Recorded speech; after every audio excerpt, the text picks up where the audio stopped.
Breaking tonight, new fallout in the controversy over an FAA decision to ban all flights into Israel's largest airport.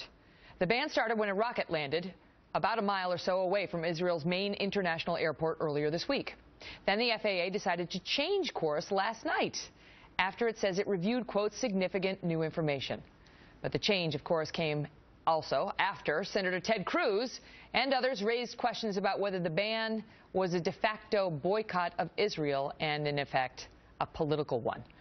Brooke Goldstein is a human rights attorney and director of the Lawfare project. Brooke, good to see you tonight. And so the ban, the FAA says, was put into place because the rocket fell very close to the airport.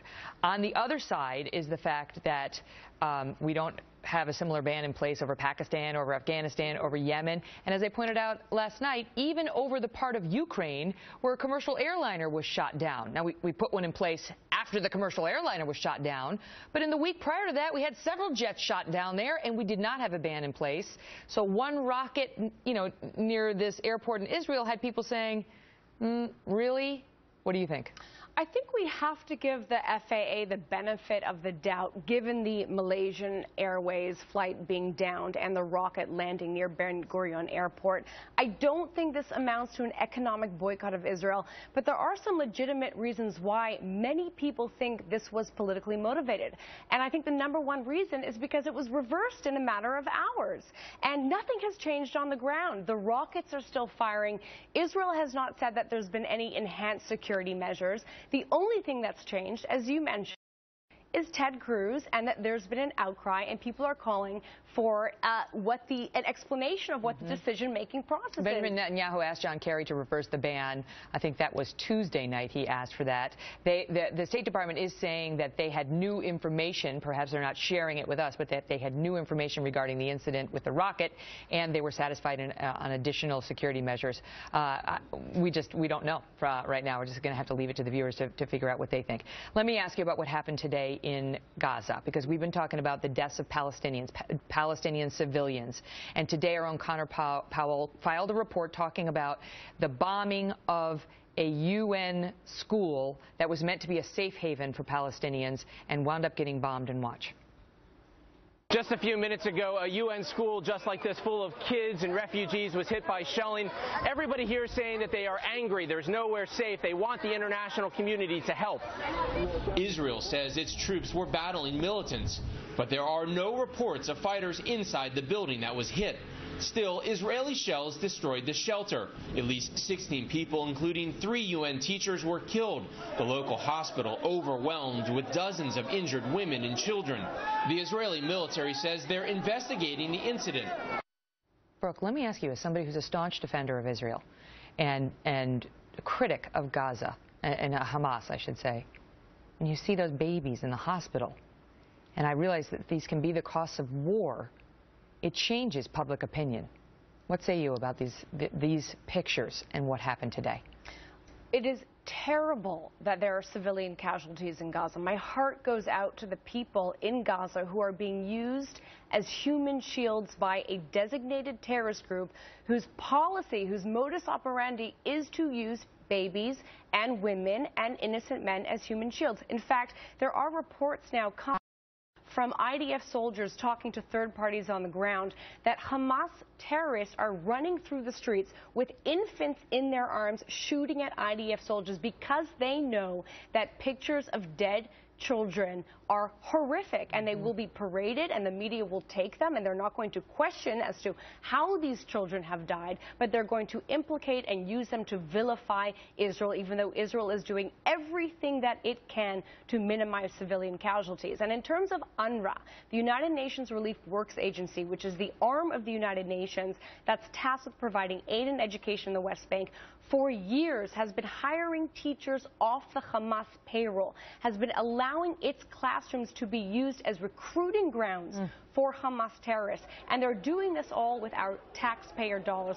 It is illegal, and yet the Obama administration, for some reason, the State Department is so easily to impose a ban on an ally, but we cannot ban the continued unbridled funding of a United Nations agency that not only assist Hamas in recruiting child soldiers, but has been caught now twice hiding rockets in its facilities, in children's schools, and then giving those rockets to Hamas to fire them at Israeli civilians. It's insane. Brooke, stand by. As Brooke just mentioned, while Israel takes heat over that shelling of the school today, a growing number of media outlets are starting to look at how Hamas does use civilians as human shields and has been storing weapons in schools like the ones the Israeli went after earlier. Anna Balzer is the national organizer for the U.S. campaign to end the Israeli occupation and author of Witness in Palestine, a Jewish American woman in the occupied territories. Anna, thank you for being here. And so, no question, what happened today was horrific, and those pictures are terrible. But you heard the defense that Hamas places children regularly in harm's way.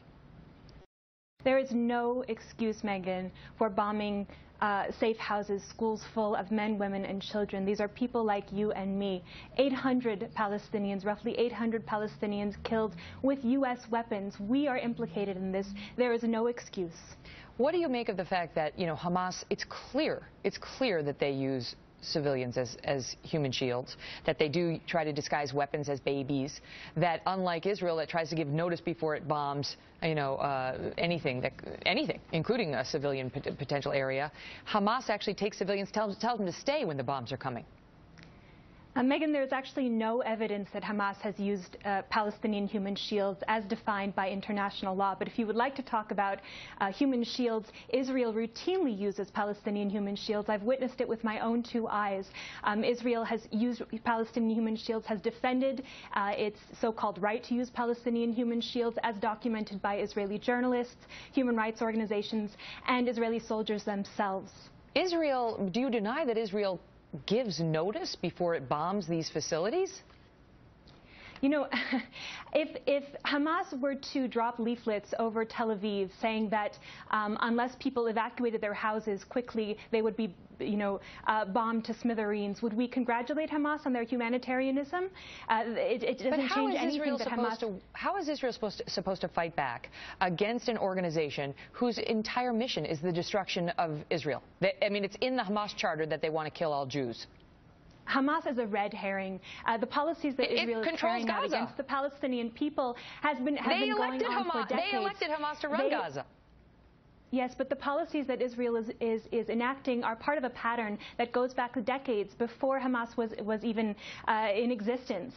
And if anyone who is very serious about seeing a lasting peace in the area has to address those root causes of violence. And that has to do with the suffocating blockade that Palestinians have been living under, the brutal occupation that Palestinians have lived under for more than 40 years, and the ongoing displacement and ethnic cleansing of Palestinians for more than 60 years. Anyone who really wants to see peace has to address these underlying issues. Anna, thank you. I want to tell the viewers that we are now being told that there will be some news on the push for a ceasefire at some point tomorrow. We don't know whether that's hopeful or not. Before we go, did you want to respond to her, Brooke? Absolutely. I think it's so interesting that Anna can come on television and claim that there's no evidence that Hamas is using its own people as human shields, when all you have to do is go on Al-Aqsa TV, which is Hamas TV, or listen to the statements of Hamas ministers, and they publicly admit what they are doing. So I don't understand how somebody can have any credibility going on television and lying to your audience